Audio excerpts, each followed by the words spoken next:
Hey scholars, I'm going to be reading chapter 6 and 7 to you today.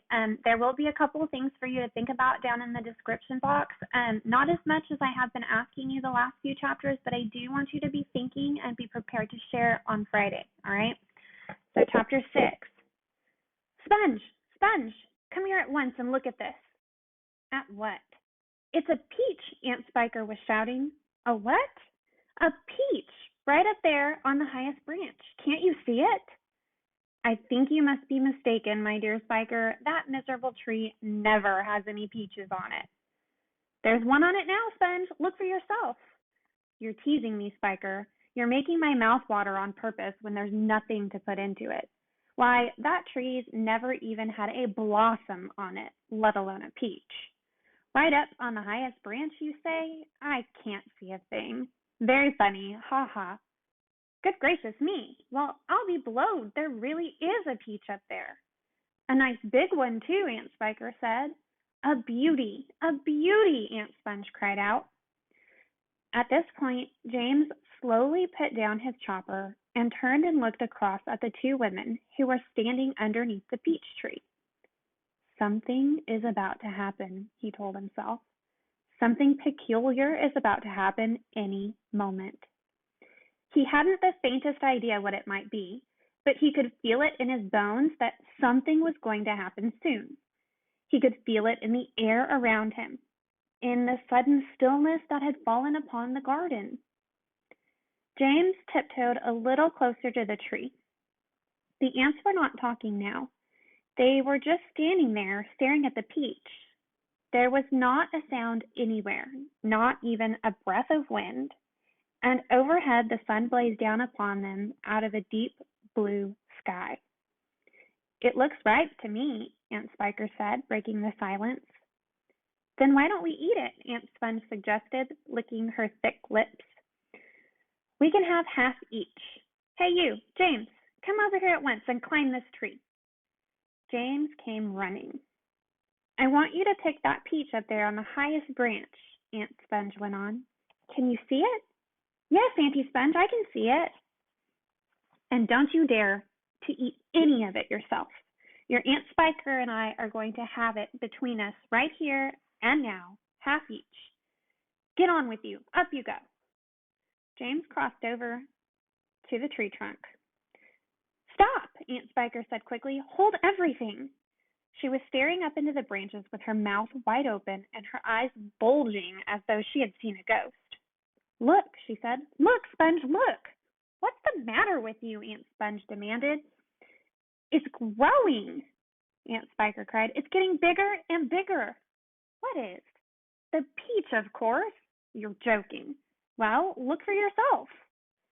But, my dear Spiker, that's perfectly ridiculous. That's impossible. That's. Now, wait, just a minute. No, that can't be right. No, yes.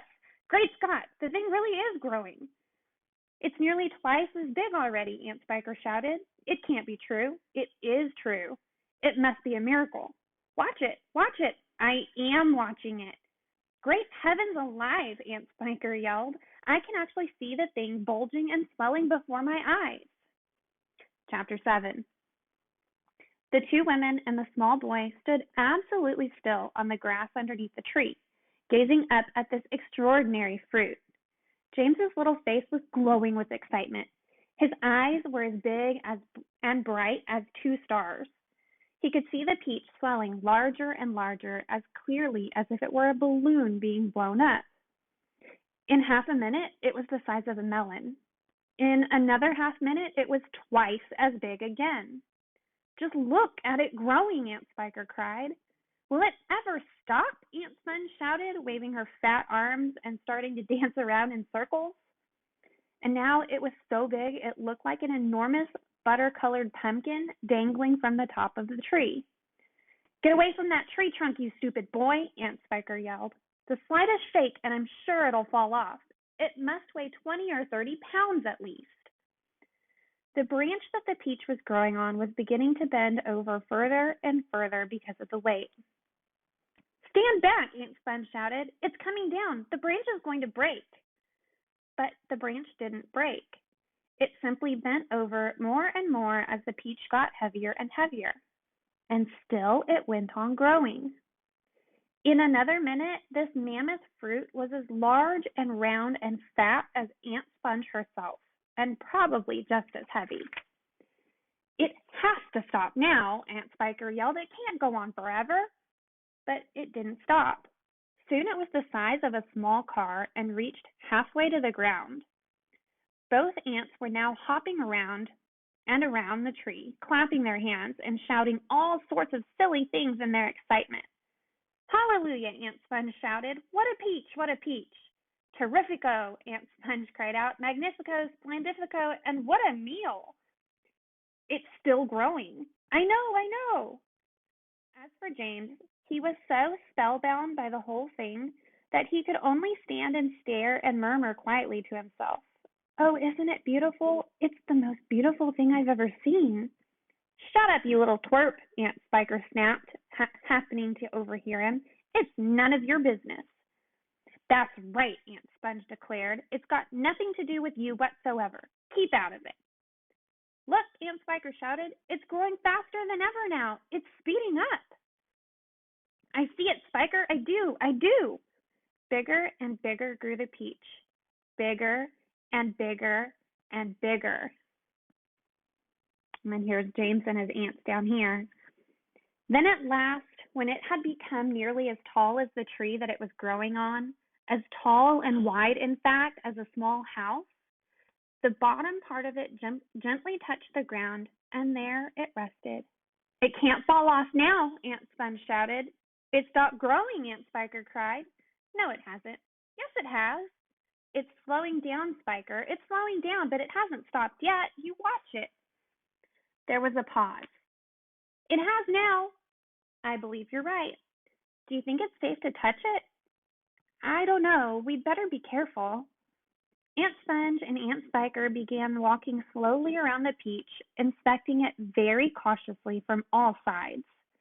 They were like a couple of hunters who had just shot an elephant and were not quite sure whether it was dead or alive.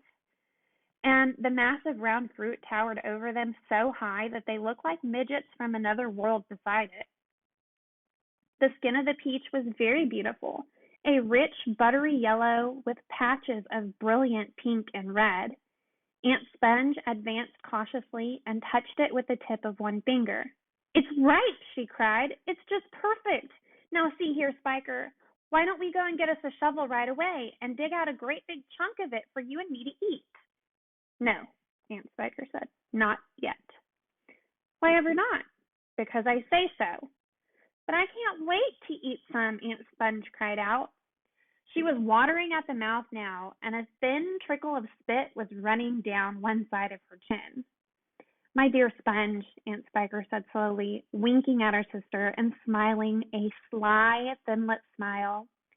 There's a pile of money to be made out of this, if only we can handle it right. You wait and see. That's it for today.